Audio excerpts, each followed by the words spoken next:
اللہم صلی علی سیدنا و مولانا محمد معدن الجود والکرم وآلہ وصحبہ وبارک وسلم۔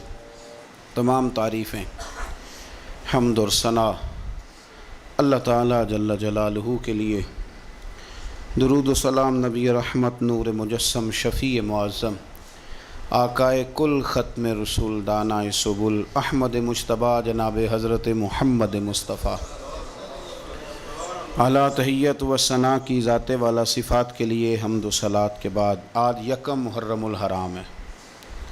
امیر المومنین خلیفۃ المسلمین حضرت سیدنا عمر فاروق رضی اللہ تعالیٰ عنہ کا آج یوم وصال ہے۔ حضرت عمر فاروق رضی اللہ تعالیٰ عنہ پر انشاءاللہ بات ہوگی اور ہم کرتے رہتے ہیں، لیکن ایک بات آج شروع میں آپ کی خدمت میں عرض کرنی ہے، اس کو آپ بڑے اچھے طریقے سے سمجھ لیں۔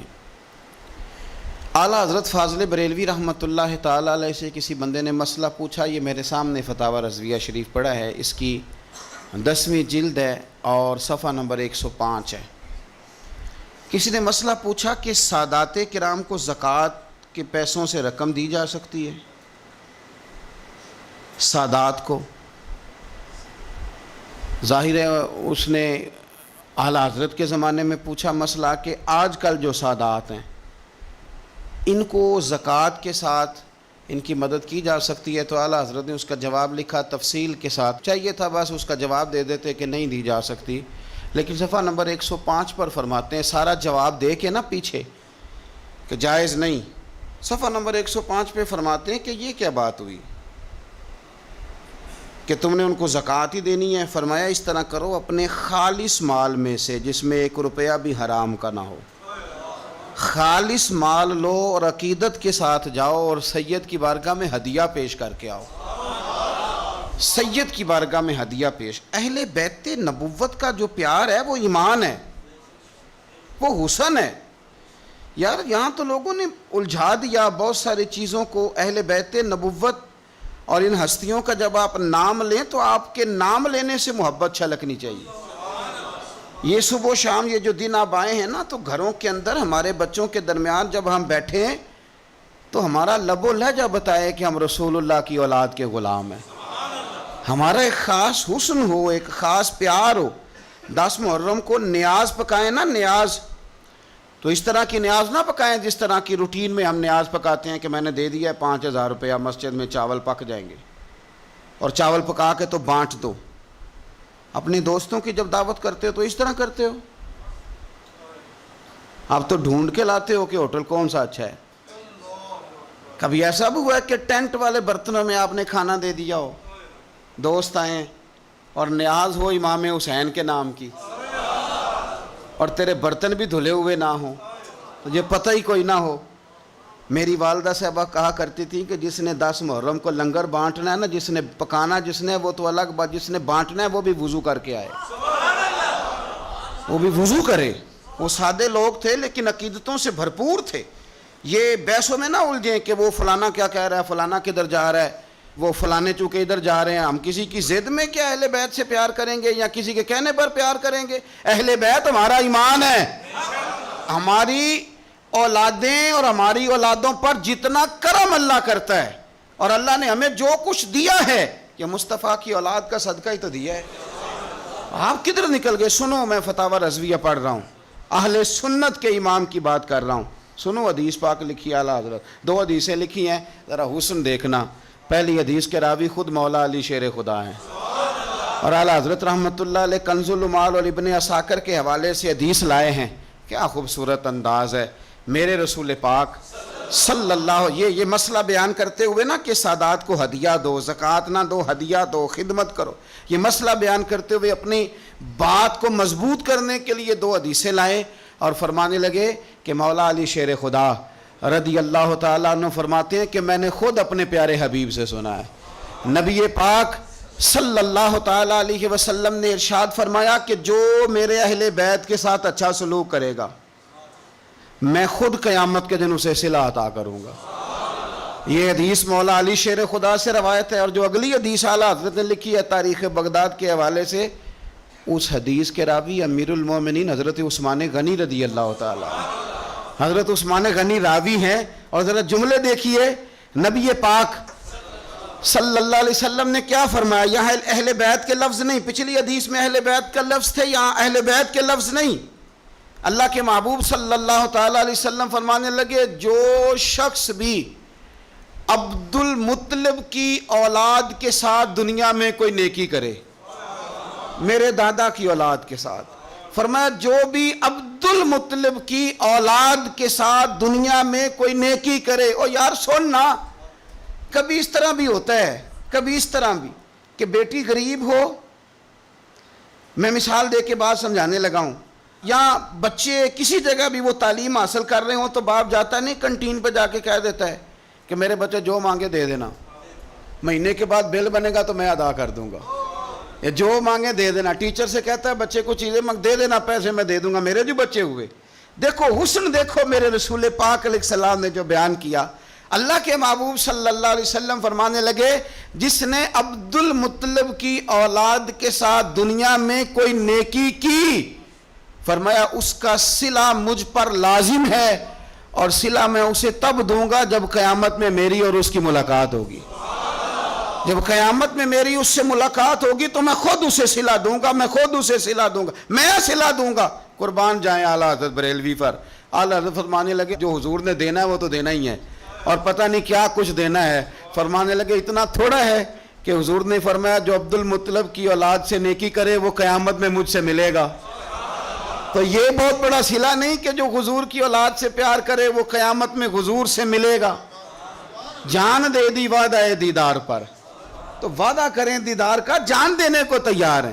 فرمایا جو عبد المطلب کی اولاد سے نیکی کرے مجھ پر لازم ہے صلہ دینا جب وہ مجھ سے ملے گا.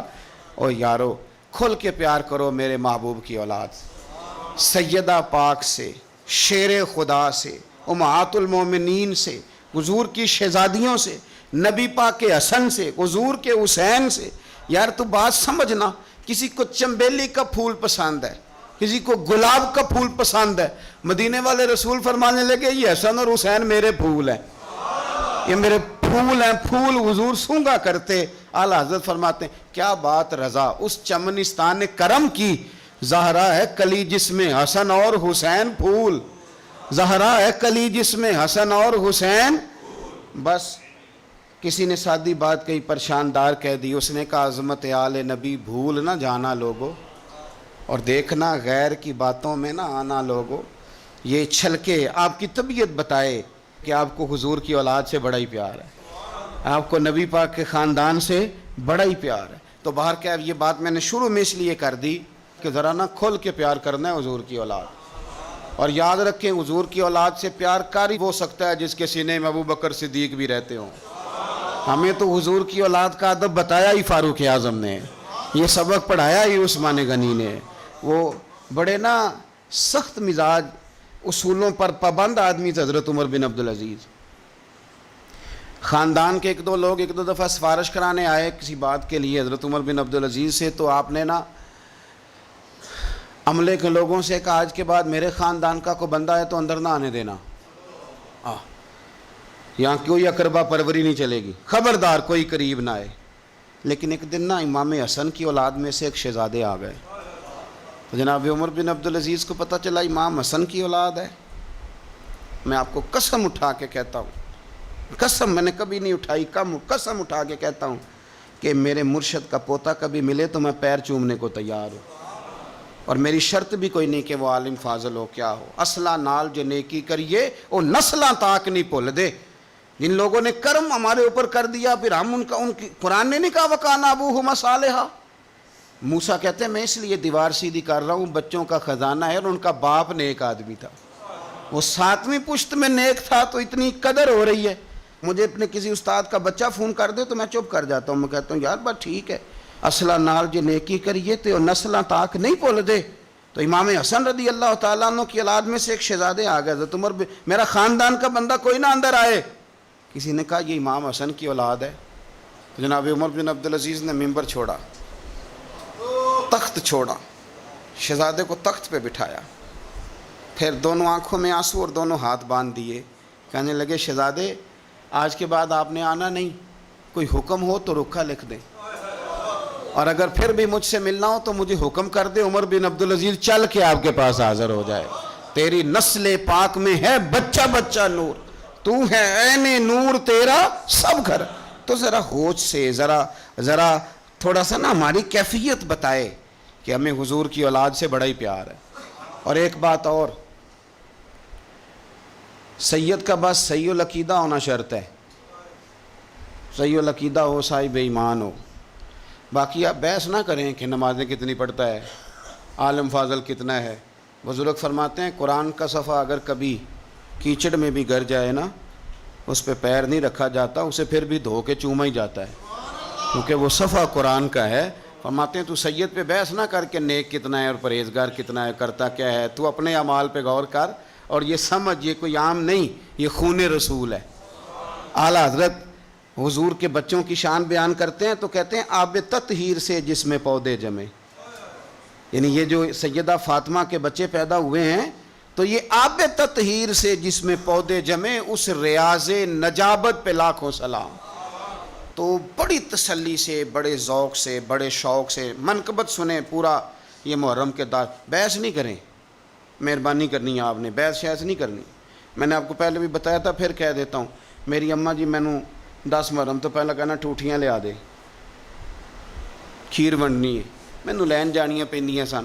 میں کہنا اماں جی میں پوچھیا اپنے استاداں نوں، پرات وچ بھی ختم ہو جاندا ہے، پتیلے 'چ بھی ہو جاندا ہے، چلو ٹوٹیاں کو فرض نے. مینوں کہنا کہ میں تینوں ایڈا مولوی منندی نہیں تو مینوں مسئلے نہ سنا، کل دا بال ہے، جا ٹوٹیاں لیا. تو 2-3 درجن ٹوٹیاں میں لا کے دیتا. میں نے ایک دن پوچھ لیا، میں نے کہا اماں جی حکمت کیا ہے، میرے ساتھ بڑا پیار تھا اور چلیں بات درد کی طرف چلی جائے گی، رک جاتا ہوں، نہیں کرتا بات. تو میں نے ایک دن پوچھ لیا، میں نے کہا اماں جی مطلب ٹوٹیوں کی حکمت کیا ہے. تو کہنے لگے پتر، حضور کی اولاد کے نام پہ کسی کو کچھ شے دینی اور اسے کہنا برتن واپس کر کے جا. حسن حسین کے نام پہ جو دے دیا سو دے دیا، ختم ہو گئی بات. اب برتن واپس مانگنا، بس حضور کی اولاد کا صدقہ ہے جو کچھ بھی ہے. تو یہ وہ سادے لوگ تھے، پر ان کا نا مکان کچے عقیدے پکے، مکان کچے عقیدے، ان مکان پکے تے نال بحث، صبح و شام بحث، جتنی مرضی کرا لو. اور ایسے ایسے بھی سیانے بندے دنیا میں ملے ہیں جن کا سیانف کے ساتھ دور دور تک کوئی رشتہ نہیں، لیکن وہ چہرے عقل میں رہ گئے ساری زندگی. اس لیے اقبال کہا کرتے تھے کہ پختہ ہوتی ہے اگر مصلحت اندیش ہو عقل، اور عشق ہو مصلحت اندیش تو ہے خام، ابھی کچا ہے. پختہ ہوتی ہے اگر مصلحت اندیش ہو عقل، عقل پختہ ہوتی ہے اگر حکمت کے ساتھ چلے، اور عشق اگر حکمت دیکھ کے چلے تو ابھی کچا ہے. اور آگے اس کی وجہ بھی اقبال بیان کرتے ہیں اگلے شعر میں، پختہ ہوتی ہے اگر مصلحت اندیش ہو عقل، اور عشق ہو مصلحت اندیش تو ہے خام، ابھی بے خطر کود پڑا آتش نمرود میں عشق، عقل تھی محو تماشائے لبے بام. ابھی عقل تو ابھی سوچ رہی تھی کہ جانا چاہیے کہ نہیں جانا چاہیے، تو عشق نے چھلانگ لگا بھی دی تھی. حضرت ابراہیم نے چھلانگ، وہ کہا تھا جبریل امین نے آپ دعائی کر لیں، تو فرمانے لگے اللہ کو نہیں پتا، کہوں تو تب نہ جب اسے پتہ نہ ہو. تو بے خطر کود. بہرحال دل میرا کہہ رہا ہے ادھر ہی رہ جاؤں، پر بات حضرت عمر کی کرنی ہے نا. حضرت فاروق اعظم جو ہے نا، حضرت عمر فاروق مسلمانوں اور مومنین کے لیڈر تو ہیں، لیکن حضرت عمر فاروق انسانیت کے رہنما ہیں بہت بڑے. حضرت عمر جس ہستی کا نام ہے، اس بندے نے انسانیت کے اصول وضع کیے، انسانیت کے. حضرت فاروق اعظم نے لوگوں کی بھلائی اپنا ذوق بنا لیا تھا، اور قرآن مجید نے کہا جو ایمان لانے کے بعد اچھے عمل کرے یہی ساری مخلوق سے بہتر لوگ. ان الذین آمنوا وعملوا الصالحات اولئک هم خیر البریہ، جو ایمان لانے کے بعد اچھے اعمال کرے وہی ساری مخلوق سے بہتر. حضرت عمر نے نا ایک ذوق بنا لیا تھا کہ میں نے اللہ کے بندوں کی خدمت کرنی اور اپنی ذمہ داری کو ادا کرنا. ہمارے ہاں معاشرے میں بہت سارے کام اس لیے خراب ہوتے ہیں کہ ہم نا احساس ذمہ داری بھول جاتے ہیں. میرا ادارہ ہے نا تو میری ذمہ داری ہے، اس کے اندر کوئی کمزوری ہوتی ہے، کوئی غلطی ہوتی ہے تو وہ اس کی سب سے بڑی وجہ یہ ہوتی ہے کہ میں سست ہو جاتا ہوں. مجھے پتہ ہے بہت سارے کام کئی دفعہ میں دیکھتا ہوں کہ صحیح نہیں ہوئے، تو بعد میں جب میں اندازہ لگاتا ہوں تو مجھے پتہ ہوتا ہے کہ یہاں میں سست ہو گیا تھا۔ اگر میں کم سو لیتا 2 گھنٹے تو یہ کام ٹھیک ہو جاتا۔ یہ بہت سارے وزیر مشیر اور بہت سارے پیر اللہ ماشاءاللہ، ان کے نیچے کیوں خرابی ہو جاتی ہے بہت ساری؟ وہ اس لیے کہ وزراء کا مزاج نہیں ہوتا اے سی والے کمرے سے باہر نکلنے کا، تو باہر جو طبقہ ہوتا ہے وہ پھر مرضی کرتا ہے۔ اگر یہ کڑی نگرانی کرے، ان کا ذوق بنے اور سستی چھوڑیں۔ ہمارے ہاں کئی دفعہ ایسے ہوتا ہے، ہم بہت ساری ذمہ داریاں کبھی بچوں کی ماں پہ ڈال دیتے ہیں، کبھی جو ہے وہ چھوٹے بھائی پہ ڈال دیتے ہیں، کبھی کسی پہ ڈال دیتے ہیں۔ اس سے بڑے بڑے نقصانات ہوتے ہیں، بڑے بڑے۔ کسی دوست پہ کوئی ذمہ داری ڈال دی، وہ تیرا یار ہے، تیرا مخلص ہے، وہ سارا ٹھیک ہے، اور اس بیچارے کی ایک کمزوری یہ ہے کہ اس کے ساتھ ایک شیطان بھی رہتا ہے۔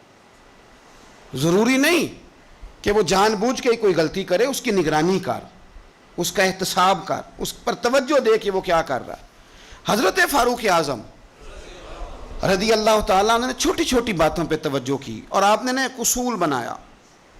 ایک اصول آپ کو یہ مل جائے گا، ابن جوزی علیہ رحمہ نے اس کو لکھا۔ حضرت عمر فرمایا کرتے تھے کہ حکومت چونکہ میری ہے تو ذمہ داری بھی، یہ نہیں فرماتے تھے کہ اداروں سے پوچھوں گا، متعلقہ آدمی سے پوچھوں گا، یہ نہیں فرماتے تھے۔ میں اس محکمے کے سربراہ کو، اس منسٹری کے وزیر کو، یہ بات نہیں ہوتی تھی۔ حکومت میری ہے تو ذمہ داری بھی میری ہے۔ حضرت عمر فاروق رضی اللہ تعالیٰ عنہ نے ایک قانون بنایا، اور اس کو آپ سن لیتے ہیں، کبھی اس کو سمجھنا۔ انسان کو جو روٹی ملے گی، چھت ملے گی، دوائی ملے گی، کپڑا ملے گا، یہ ساری باتیں ٹھیک، لیکن حضرت عمر فرمانے لگے کہ اگر کوئی کتا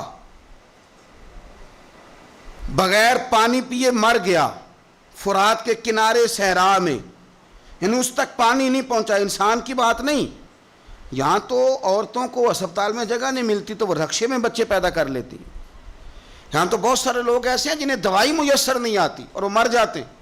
کتا اگر میری حکومت میں پیاسا مر گیا تو عمر فرماتے ہیں اللہ مجھ سے پوچھے گا کہ ڈیوٹی تو تیری تھی نا، ذمہ داری تو آپ کے صاحبزادے کہتے ہیں کہ ایک اونٹ زخمی ہو گیا، کسی نے اسے زخمی کر دیا۔ تاریخ الخلفاء میں امام جلال الدین سیوطی علیہ رحمہ نے لکھا ہے اونٹ زخمی ہو گیا، اونٹ کی نا گردن پر نشان لگ گیا زخم کا۔ اس زمانے میں طریقہ تھا کہ کپڑا جلا کے نا زخم پہ لگایا جاتا تھا۔ حضرت عمر فاروق رضی اللہ تعالیٰ عنہ نا، اب 60 سال عمر ہے، بوڑھے آدمی ہے، جسمانی طور پر بھی کمزوری آ جاتی ہے عمر کے حساب سے۔ اونٹ کی نکیل کے ساتھ پہلے اسے باندھا، پھر وہ کپڑا جلایا، پھر اپنے ہاتھوں سے اونٹ کا وہ جو زخم تھا نا اس پر وہ کپڑا ڈالنے لگے، اس کو ٹھیک کرنے لگے۔ تو صاحبزادے آگے بڑھے، وہ کہنے لگے ابا جی یہ اونٹ ہے اور آپ اس کے زخم کو چھیڑ رہے ہیں، وہ آپ کو تکلیف بھی پہنچا سکتا ہے، تو یہ آپ 2-3 غلاموں کے ذمہ لگا دیں، وہ اس کے زخم پر دوائی مرہم پٹی کر دیں گے، یہ آپ کو کاٹ ہی نہ لے۔ تو کہتے ہیں حضرت عمر فاروق نے میری بات کو جھٹکا، فرمانے لگے پیچھے ہٹ جا، حکومت میری ہے کہ غلاموں کی ہے؟ ذمہ داری میری ہے کہ غلاموں کی ہے؟ فرمایا پتر میں تو ڈر رہا ہوں کہ کہیں یہ اونٹ ہی قیامت میں میری شکایت نہ کر دے، یہ میری شکایت نہ کر دے کہ اللہ میں بیمار ہو گیا، زخم لگ گیا، حکومت عمر کی تھی اور کسی نے مجھے پوچھا ہی نہیں۔ میرے دوستو احساس ذمہ داری اب یقین کریں نکل گئی، ہم لاؤبالی لوگ ہیں، لاؤبالی۔ میں کبھی سفر کرتا ہوں بہت زیادہ، تو میرے جو ڈرائیور حضرات ہوتے ہیں وہ میرے ساتھ وقت گزارنا خاصا مشکل کام ہے، اس لیے کہ میں گاڑی مجھے چلانی نہیں آتی پر چلواتا اپنی مرضی کی ہوں، تو ان کی خواہش ہوتی ہے کہ میٹر پہ نظر نہ پڑے پیر صاحب کی۔ تو میں پچھلی سیٹ پہ بیٹھتا ہوں تو میں اس ترتیب سے بیٹھتا ہوں کہ مجھے پتہ چل جائے کہ میٹر اب کہاں پہنچا ہے، اس لیے کہ مجھے پتہ ہے خدا نہ خواستہ کسی جگہ کوئی معاملہ ہوگا نا، اور میں بچوں کو بتاتا رہتا ہوں۔ ایک دفعہ ایک آدمی غلط کراس کر گیا اور بڑی مشکل سے بچے نے بریک لگائی، بچہ کہنے لگا اس کے قریب جا کے نا تو میں نے بھی اس کو اسی طرح سزا دینی ہے۔ تو میں نے کہا پتر تو بات کو سمجھ، اسے کوئی بھی کچھ نہیں کہے گا اور ہمیں لوگ کہیں گے تسی تے سیانے بیانے ہونا۔ ہمیں اپنی ذمہ داریوں کا احساس کرنا چاہیے۔ جب ہم غیر ذمہ دار کسی جگہ بھی ہو جاتے ہیں تو حالات خراب ہو جاتے ہیں۔ حضرت فاروق اعظم رضی اللہ تعالیٰ عنہ چھوٹی چھوٹی باتوں کا خیال کرتے۔ دیکھیں نا امام مسجد، میں روز امام مسجد کے حقوق بیان کرتا ہوں۔ لیکن مجھے مسجدوں کے آئمہ سے شکوہ بھی ہے، وہ اپنے نمازیوں کا نہیں خیال کرتے، ان کی طبیعت کا نہیں لحاظ کرتے۔ ہم اگر تھوڑا سا لحاظ کریں آئمہ مساجد نمازیوں کا، نبی پاک علیہ السلام نے فرمایا کہ میرا دل کرتا ہے میں لمبی نماز پڑھاؤں، لیکن پھر مجھے خیال آتا ہے کہ پیچھے بوڑھے بھی ہیں، بیمار بھی ہیں، بچے بھی ہیں، میرا دل کرتا ہے لیکن میں لوگوں کی تکلیف کو دیکھتے ہوئے نماز مختصر پڑھاتا ہوں۔ آئمہ مساجد اگر تھوڑا سا غور کریں، پیار کریں لوگوں کے ساتھ، تو مسجد کے اندر ایک خوبصورتی والا ماحول، یار میرا مطلب ہے کچھ بندے ایسے ہوتے ہیں جو بیچارے غصہ کسی اور کا ہوتا ہے نکالتے مسجد آ کے ہوتے ہیں، تو گھر میں بھی تو دادا ابو کئی دفعہ اس طرح کاری لیتے ہیں نا، تو تھوڑا سا اگر ظرف بڑا ہو، حوصلہ ذرا بڑا ہو، آپ کو ہنسنا آتا ہو۔ نبی پاک صلی اللہ علیہ وسلم اکیلے بیٹھتے تھے تو متفکر بیٹھتے تھے، اکیلے ہوتے تھے تو سوچتے تھے، اکیلے ہوتے تھے تو سوچتے تھے، میری بات پہ غور کرنا، اکیلے ہوتے تھے تو سوچتے تھے، اور جب لوگوں کے بیچ بیٹھتے تھے تو ہنستے تھے۔ لوگوں کے بیچ آ کے منہ نہیں بنانا، وہ اکیلے آپ فکر کریں، غور کریں جو مرضی، اکیلے بیٹھتے تھے تو حضور تفکر کرتے تھے، لوگوں میں آتے تھے تو مسکرا کے آتے تھے۔ تو حضرت عمر فاروق اب 24 لاکھ مربع میل کا حکمران اور ہزاروں لوگ جس کے پیچھے نماز پڑھیں، وہ ایک ایک بندے کا خیال کرے، ممکن نہیں ہوتا۔ ایک بڑے جلیل القدر صحابی تھے حضرت سعید بن یربوع رضی اللہ تعالیٰ عنہ۔ حضرت عمر کے زمانے میں نابینا ہو گئے، تو حضرت فاروق اعظم رضی اللہ تعالیٰ عنہ لوگوں سے پوچھا کہ سعید نہیں نظر آ رہے، عرض کی حضور ان کی بینائی چلی گئی ہے۔ جناب عمر گھر گئے، تعزیت کی، آپ کو تکلیف پہنچی، اللہ آپ کا بھلا کرے۔ آپ ان سے پوچھتے ہیں بھائی یہاں تو کوئی سپاہی چلا جائے نا دنیا سے تو کوئی صوبائی وزیر یا کوئی افسر آ جائے بس کافی ہے، وزیر اعظم صاحب کے پاس کہاں وقت ہے؟ وہ کہتے ہیں 2 منسٹر بھیج دیے تھے، بات ختم ہو گئی۔ حضرت عمر خود گئے، صحابی کی آنکھیں چلی گئی تھیں، اور جا کر کے اسے کہنے لگے کہ اب آپ مسجد کیسے آئے جائیں گے؟ انہوں نے کہا حضور یہ تو میرے لیے بڑی تکلیف والا معاملہ ہے، نابینا ہو گیا ہوں، تنہا تو جا نہیں سکتا، قربان جاؤں سیدنا فاروق اعظم پر۔ حضرت عمر فاروق رضی اللہ تعالیٰ عنہ نے ایک بندے کی باقاعدہ ڈیوٹی لگائی، فرمانے لگے تیری آج کے بعد ذمہ داری ہے 5 وقت حضرت سعید کا بازو تھامنا ہے، تو انہیں مسجد پہنچانا ہے، اور 5 وقت ان کو گھر لے کے آنا ہے، اور فرمایا یاد رکھنا، یہ نہ سمجھنا کہ میں آرڈر دے کے بھول جاؤں گا، میں ہر ہفتے تم سے پوچھا بھی کروں گا کہ تم نے سعید کے ساتھ کیا سلوک کیا۔ تو چھوٹی چھوٹی چیزوں کا فوجی، جیسے کہ میں نے پہلے کہا ہے، وہ سال کے بعد کبھی کوئی تقریب ہوتی ہے تو بلا کے فوجیوں کے بچوں کو، ان کی ماں کو، تو ایک تمغہ دے دیا جاتا ہے، پھر چھٹی۔ کبھی کسی نے پوچھا ہے کہ یتیمی میں بچوں کا کیا حال ہوا؟ کبھی کسی نے پوچھا ہے کہ پھر پیچھے کیا حالات ہیں؟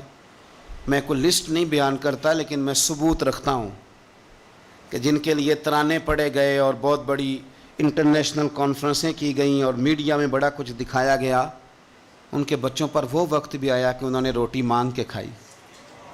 یہ فوٹو سیشن کرانا آسان کام ہے، لیکن ان کا خیال رکھنا یہ مشکل کام ہے، مشکل کام ہے۔ بھیج دیا کسی کو، وزیر کو، جا چیک دیا جا کے شہید کی بیوہ کو، وہ فلاں آدمی پولیس میں شہید ہو گیا، تو وہ بیوہ بعد میں بتا رہی ہے کہ وہ چیک میں نے 5 دفعہ بینک بھیجا ہے، وہ کیش ہی نہیں ہوتا، چونکہ فوٹو تو آ گئی، بات تو ختم ہو گئی۔ اور آپ کے ملک میں اس طرح بھی ہوا کہ ایک شہید کے لیے سیمینار ہوا، بہت بڑا تمغہ دیا گیا، اس کی والدہ کو بلایا گیا، اور جب تک تو کیمرے چل رہے تھے تو تب تک تو اس کو بڑا اعزاز تھا، ترانہ بھی بج رہا تھا، بندے آنسو بھی بہا رہے تھے، اور جب ختم ہو گیا سارا کچھ تو پھر اس کی ماں کو ایک کونے میں زمین پہ بٹھا کے، وہ ویڈیو آ گئی اس کی، وہ زمین پہ بٹھا کے دور اس کی ماں کو، جس کا بیٹا ملت پر، قوم پر، مذہب پر قربان ہوا، اس کو زمین پہ بٹھا کے، تو اس کے ہاتھ میں روٹی پکڑائی گئی اور چھوٹے سے ایک برتن میں سالن ڈال کے اس کے آگے رکھا گیا، تو وہ دیہاتی عورت، سب لوگ موج سے کھانا کھا رہے ہیں، جو مہمان خصوصی ہیں روٹی کھا رہے ہیں، جو تمغے دینے آئے، اور جو لینے آئی ہیں اس کو وہاں بٹھا دیا۔ پھر وہ کسی نے ویڈیو بنا کے جب نیٹ پہ ڈال دی تو پھر کہا گیا کہ ہم نے نوٹس لے لیا ہے، وہ پتہ نہیں کس بلا کا نام ہے، ہم نے نوٹس لے لیا ہے، وہ کیا ہوتا ہے؟ ہمیں تو نہیں پتا آج تک اس کا کوئی نتیجہ نکلا ہو، کیا نوٹس لیا؟ کیا بات آئی سامنے؟ کچھ بھی نہیں. وہ جی پتہ کر رہے ہیں, وہ 2-4 بندوں کی کمیٹی بنا دی ہے, وہ کمیٹی خیال کرے گی. کیا صاحب آپ بات کرتے ہیں؟ آؤ میں آپ کو نبی پاک علیہ وسلم کے اس شاندار غلام کی بات بتاؤں. صحیح بخاری میں حدیث, صحابہ کہتے ہیں حضرت عمر فاروق رضی اللہ تعالیٰ عنہ کے پاس ایک خاتون روتی ہوئی آئی, کہنے لگی خامد میرا شہید ہو گیا اور 4-5 بیٹیاں چھوڑ گیا, تو گھر میں تو بکری کا کھور بھی نہیں, کوئی چیز نہیں کھانے پینے کے لیے. فاروق اعظم رضی اللہ تعالیٰ عنہ نے کمیٹی نہیں بنائی, چیک نہیں دیا, وہ ایک اچھا سا اور ایک خوبصورت سے پیکج کا اعلان نہیں فرمایا, بلکہ فاروق اعظم نے ایک اچھا تازہ تگڑا اونٹ مال غنیمت کے اونٹوں میں سے لیا اور 2 بوریاں اپنے ہاتھوں سے اچھے راشن کی بھری, اس کے اندر ڈھیر سارے نگد پیسے بوریوں میں ڈالے, اور وہ دونوں بوریاں اونٹ کے اوپر اپنے ہاتھوں سے, بخاری پڑھ رہا ہوں, ان کی رسیاں باندھی. پھر اس عورت کے ہاتھ وہ لگام تھمائی اور اسے کہا پتر میں نے تجھے اتنا مال دے دیا ہے کہ جب تک یہ ختم ہوگا نا انشاءاللہ تب تک تیرے حالات بھی اللہ بدل دے گا, تیرے دن بدل جائیں گے جب تک یہ ختم ہوگا. وہ خاتون جانے لگی تو آپ فرمانے لگے بیٹا اونٹ نہیں واپس بھیجنا, یہ بھی تیرا ہی ہے, دے دیا تجھے. اب چلے گئی وہ خاتون. تو صحابہ کہتے ہیں ہم نے پوچھا کہ جناب آپ تو بڑے کفایت شعار ہیں, آپ تو بڑی بانٹ کے چیزیں دیتے ہیں, تو آپ نے اس بچی کو اتنا کچھ دے دیا اور بیک وقت دے دیا اور واقعی بہت زیادہ دے دیا اور نقدی پیسے بھی دے دیے. حضرت عمر فرمانے لگے تم نہیں نہ جانتے, میں جانتا ہوں, یہ میرے نبی پاک کے صحابی حضرت خفاف بن ایمار رضی اللہ تعالیٰ عنہ کی صاحبزادی ہے, اور میں نے حدیبیہ کے مقام کے اس کے باپ کو حضور کی خدمت کرتے دیکھا ہے, میں نے انہیں جنگیں لڑتے دیکھا ہے, اس کے باپ کو, اس کے بھائی کو. فرمایا وہ تو بچی آئی ہے تو میں تمہیں کیا بتاؤں, مجھے تو تکلیف شروع ہو گئی ہے کہ اسے آنا کیوں پڑا ہے, خدا کے بڑھ کے میں کیوں خدمت نہیں کر سکا, اسے آنا کیوں پڑا. عزیز دوستو یاد رکھنا, اصلہ نال جے نیکی کریے تے نسلاں تاک. کچھ لوگ ایسے ہوتے ہیں جنہیں قدر ہوتی ہے, وہ قربان کر دیتے ہیں عرش ہے, لیکن اصولوں پر کبھی سمجھوتا نہیں کرتے. حضرت سیدنا فاروق اعظم رضی اللہ تعالیٰ عنہ نے اتنا نوازا اس اور پھر اثار کر کے نوازتے تھے. ہمارا یہ مزاج بن گیا کہ جو شے بھی آئے پہلے میرے گھر آئے, اور لوگ کئی دفعہ گھر بچاتے سارا کچھ ضائع کر بیٹھتے, ہر شے, ہر چیز, حتیٰ کہ معاذ اللہ دین ایمان بھی, دعائیں بھی. پیسہ بچ جائے, گھر بچ جائے, باقی جو شے جاتی ہے وہ جائے. لیکن سیدنا فاروق اعظم کا رنگ بڑا انوکھا ہے, انداز بڑا نرالا ہے. ایک جگہ سے نا چادریں آئیں بہت ساری, میرا خیال ہے کہ جو بہترین چیز ہوتی ہے نا وہ لوگ پہلے گھر رکھ لیتے ہیں. یہ قربانیاں ہوئی ہیں نا جی, تو 4-4 5-5 رانے ہیں جنہوں نے 6-6 بکرے کیے, وہ پہلے انہوں نے سائیڈ پہ کر لی. مجھے ایک سنگی بتانے لگے کہ اس دفعہ آپ کی دعا سے خیر ہوئی ہے, ہم نے مکس کر کے گوشت بانٹا ہے, ورنہ پہلے اسی طرح کرتے تھے کہ جو رانے ہیں نا وہ ساری سائیڈ پہ کرو اور باقی پھر اکٹھا کر کے اللہ کے راستے میں دے دو. اللہ کی راہ میں جو دینا ہے, جو اپنی راہ میں دینا ہے اس کا طریقہ, اور اللہ کی راہ میں دینا ہے معاذ اللہ تو اس کا سٹائل اور ہے. فرمانے لگے کہ چادریں آئیں اور بڑی بڑی قیمتی چادریں آئیں, تو فاروق اعظم رضی اللہ تعالیٰ عنہ نے کوئی اس میں تخصیص نہیں کی, 1-1 2-2 3-3 4-4 بانٹتے رہے. چادریں تھی عورتوں والی. اب جو سب سے نیچے سے چادر نکلی وہ اتفاق سے بڑی شاندار نکل آئی. آخر میں جو رہ گئی نا, صبر کریں تے موتی مل سن, تے ذکر کریں تے ہیرے. یہ صبر کریں تے موتی مل سن, ذکر کریں تے جے پاگلا وانگو رولا پاویں, نہ موتی نہ صبر کریں تے موتی مل سن, ذکر کریں تے. آج کل لوگ شور ڈال کے سارا کچھ کرنا چاہتے. تو چپ کر کے کونے میں بیٹھ جا, تو بیٹھا رہے, تو ڈرنا دے, پوچھنے والا خود ہی تجھ سے پوچھ لے گا تو کدھر سے آیا ہے.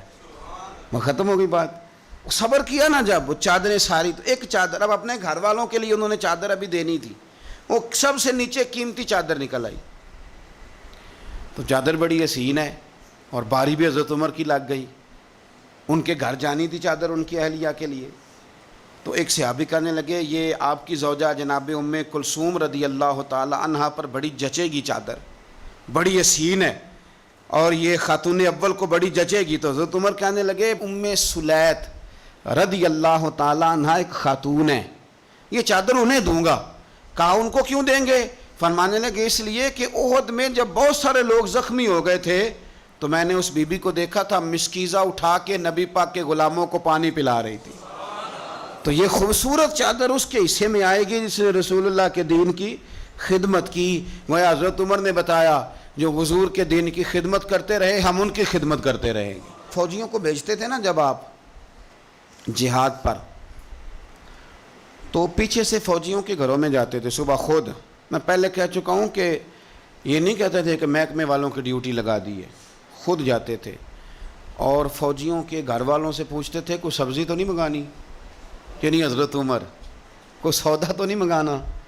تو وہ خواتین کہتی کہ ہاں زیتون لانے والا ہے، پنیر لانے والی ہے، گھی لانے والا ہے، ستوں کی ضرورت ہے۔ تو فاروق اعظم نے لسٹ پکڑی ہے، تو بازار میں آتے تو شور مچ جاتا امیر المومنین آئے۔ لوگ پوچھتے آپ کیسے آئے؟ فرمانے لگے وہ فوجیوں کے گھروں میں سودا پہنچانا ہے۔ ایک دفعہ قحط بھی پڑا تھا حضرت عمر کے دور میں، عام الرمادہ اس کو کہتے ہیں، 8-9 مہینے بارش نہیں ہوئی تھی۔ حضرت عمر فاروق نہ شروع سے زیتون استعمال نہیں کرتے تھے۔ کچھ بندے کچھ چیزیں نہیں نہ کھا سکتے، ان کا مزاج نہیں ہوتا۔ میرا بھائی ہے گوشت نہیں کھاتا، میرا ایک بیٹا ہے سوائے گوشت کے کوئی شے نہیں کھاتا۔ اب یہ فرق ہے، کوئی کچھ کھاتا ہے اور کوئی کچھ کھاتا ہے۔ اب اس کا کیا کیا جائے؟ اپنا اپنا لوگوں کا مزاج ہے۔ ہمارے سامنے بہت سارے بندے بہت ساری چیزیں، اللہ کے فضل سے ناپسند کوئی شے نہیں، لیکن کچھ چیزیں انسان کی طبیعت پر سوٹ نہیں کرتی، اس سے وہ نہیں کھائی جاتی۔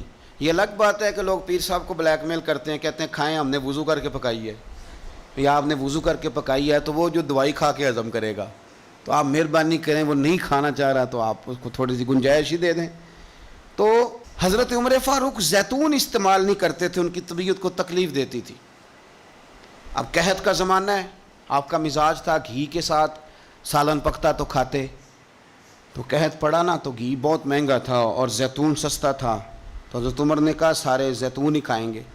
گھر آ کے اپنی بیوی سے کہا کہ آج کے بعد ہنڈیا زیتون میں پکے گی، حالانکہ اس زمانے میں زیتون بہت سستا ہے۔ تو اہلیہ کہنے لگی بچے تو کھا لیں گے تو آپ کا کیا بنے گا؟ فرمایا میرا بھی کچھ نہیں بنے گا، میں بھی کھاؤں گا۔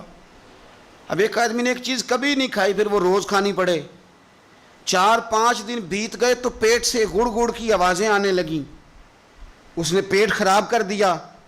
تو حضرت عمر امیر المومنین اپنے پیٹ سے باتیں کر رہے ہیں، فرمانے لگے جتنا مرضی شور کر، اپنے پیٹ سے کہتے ہیں شور جتنا مرضی کر، گھی تجھے اسی دن ملے گا جس دن میرے نبی کی ساری امت گھی کھانے لگ جائے گی۔ کار شور جتنا مرضی تو نے کرنا ہے، یہ اسی دن ملے گا جس دن حالات نارمل ہو جائیں۔ ابھی قحط ہے، ابھی تجھے گھی مل سکتا، حالات نارمل ہوں گے تو ملے گا، کار شور جتنا تو نے کرنا۔ میرے بھائی یہاں تو لاک ڈاؤن ہوا، حالات بدلے، بڑی لوگوں کو پریشانی ہوئی، چاہیے تو یہ تھا نا کہ وزیر کے پاس 2-3 گاڑیاں پروٹوکول کی ہیں وہ 3 ہی دے دیتے، ایک رکھ لیتے جس میں سفر کرتے ہیں۔ لیکن ہمارے ہاں نا لوگ غریبوں کا درد بیان کرتے ہیں لیکن اس کا عملی اظہار۔ قحط کے دنوں میں آپ کا بیٹا تربوز کھا رہا تھا تو سیدنا فاروق اعظم نے پکڑ کے اس کے گردن پر ایک چپت مار دی، فرمانے لگے تو کتنا عجیب آدمی ہے کہ لوگ قحط میں پڑے ہوئے ہیں تو تربوز کھا رہا، خبردار جب تک سب لوگوں کو چیزیں نہیں مل جاتی اتنی دیر تک تمہیں یہ کھانے کی اجازت نہیں ہے۔ اور پھر حضرت عمر رضی اللہ تعالیٰ عنہ کے زمانے میں اس قحط کے دور میں بارش نہیں ہوتی، حضرت بلال بن حارث المزنی، یہ صحابی ہیں، مصنف ابن ابی شیبہ میں موجود ہے، یہ ختم کیسے ہوئی قحط، ختم کیسے؟ وہ گئے جا کے نا حضور کے روضے پہ حاضر ہوئے، حضور بارش نہیں ہو رہی مہربانی کریں، کہتے میں وہیں سو گیا، مجھے حضور خواب میں ملے اور فرمایا عمر کو میرا سلام کہنا اور اسے کہنا تو فکر نہ کر رب بارش عطا کرے گا۔ تو بارش ہوئی حضور کے روضہ نور پہ جانے کی برکت سے۔ اللہ کرے امت کے لیے روضے کے دروازے ہمیشہ کھلے رہے، کبھی بند نہ ہو، وہاں سے تو کرم ملتا ہے۔ تو جو آج حضرت عمر کے بارے میں ساری گفتگو ہے، ایک پہلو میں آپ کے سامنے رکھنا چاہتا ہوں کہ احساس ذمہ داری، لوگوں کے ساتھ ان کا رویہ۔ ایک قحط کے زمانے میں ہی دور سے کچھ لوگ آ گئے کہ چلو باہر قحط ہے تو مدینے چلتے ہیں، انہوں نے آ کے باہر ڈیرا لگا لیا. حضرت عمر کو پتہ چلا کچھ مسافر بھی آ گئے, تو آپ نے کھانے پینے کا سامان اٹھایا, پشت پہ رکھا, کندھے پہ تو جا رہے ہیں. جناب ابو ہریرہ فرماتے ہیں عمر بھی تھے, ان کے خادم بھی تھے. میں نے پوچھ لیا کہاں جا رہے ہو؟ تو کہنے لگے پیچھے مڑ کے ابو ہریرہ ہے. میں نے کہا جی. کہنے لگے ادھر آ یار, میں تھک گیا ہوں, تھوڑا سا سامان تو بھی اٹھا, چل میرے ساتھ. کہتے میں نے تو پوچھ لیا تھا, میں بھی قابو آ گیا. وہ سامان اٹھایا, جہاں قافلہ ٹھہرا تھا وہاں گئے, اور جا کر کے نا حضرت عمر نے مجھے کہا لاؤ لکڑیاں. کہتے ہم لکڑیاں اکٹھی کر کے لائے, تو عمر نے خود آگ جلائی. پھر فاروق اعظم نے خود کھانا پکایا, اور فرمایا جب وہ مہمان روٹی کھا رہے تھے تو عمر رو رہے تھے. ہم نے کہا حضور روتے کیوں ہیں؟ فرمانے لگے جب رب کے بھوکے بندے روٹی کھا لیتے ہیں تو اللہ راضی بڑا ہوتا ہے. تو سوچتا ہوں مجھ چھوٹے آدمی کو رب کریم نے کتنا اعزاز دیا ہے کہ میری وجہ سے آج ان بھوکوں نے کھانا کھایا. تو میرے عزیزو, جناب فاروق اعظم نے ہمیں یہ درس دیا کہ احساس ذمہ داری زندگی میں پیدا کریں. ہم نے بہت سارے کام اس لیے خراب کیے کہ ہم سست ہو گئے, ہم نے وہ ذمہ داری کسی اور کی لگا دی. ہم نے ساری زندگی پروٹوکول تلاش کیا, عزت تلاش کی. ہم نے لوگوں کو شیشے میں اتارنے کا طریقہ سیکھا, اس نے بے سکونی بھی پیدا کی معاشرے کے اندر, ہمیں بھی تکلیف میں رکھا, دوسروں کو بھی تکلیف میں رکھا. اگر مخدوم بنو گے, خدمت کرانے کا مزاج بناؤ گے تو ساری زندگی تکلیف میں رہو گے, اور اگر خادم بن جاؤ گے تو پھر تو ذہن بن جائے گا کہ میں نے کھلاتے ہی رہنا ہے. حضرت عمر فاروق نے بتایا لوگوں کو کہ قوم کا سربراہ قوم کا خادم ہوتا ہے. انہیں خدمت کر کے لوگوں کو بتایا کہ اس طرح کر کے اگر اپنی زندگی کو ترتیب دو گے نا, پھر تمہارے لیے جینا آسان ہو جائے گا. اور کسی بڑے آدمی کا طریقہ بھی یہی ہوتا ہے کہ وہ اس طرح کے طریقے اپنائے کہ ذوق بڑھے. حضرت عمر کو لوگ کام کرتے ہوئے دیکھتے تھے تو ان کا ذوق بڑھتا تھا, ان کا بھی دل کرتا تھا. وہ کہا تھا نا اقبال نے, وہی ہے تیرے زمانے کا امام برحق جو تجھے حاضر و موجود سے بیزار کرے, اور موت کی شکل میں دکھلا کے تجھے جلوہ یار, زندگی تیرے لیے اور بھی دشوار کرے, مشکل کر دے تیرے لیے جینا. وہی ہے تیرے زمانے کا امام برحق. تو حضرت فاروق اعظم کے اس کردار کو سمجھیں. دعا ہے اللہ تعالی ہمیں ان کے نقش قدم چلنے کی توفیق عطا فرمائے. آخر دعوانا الحمد.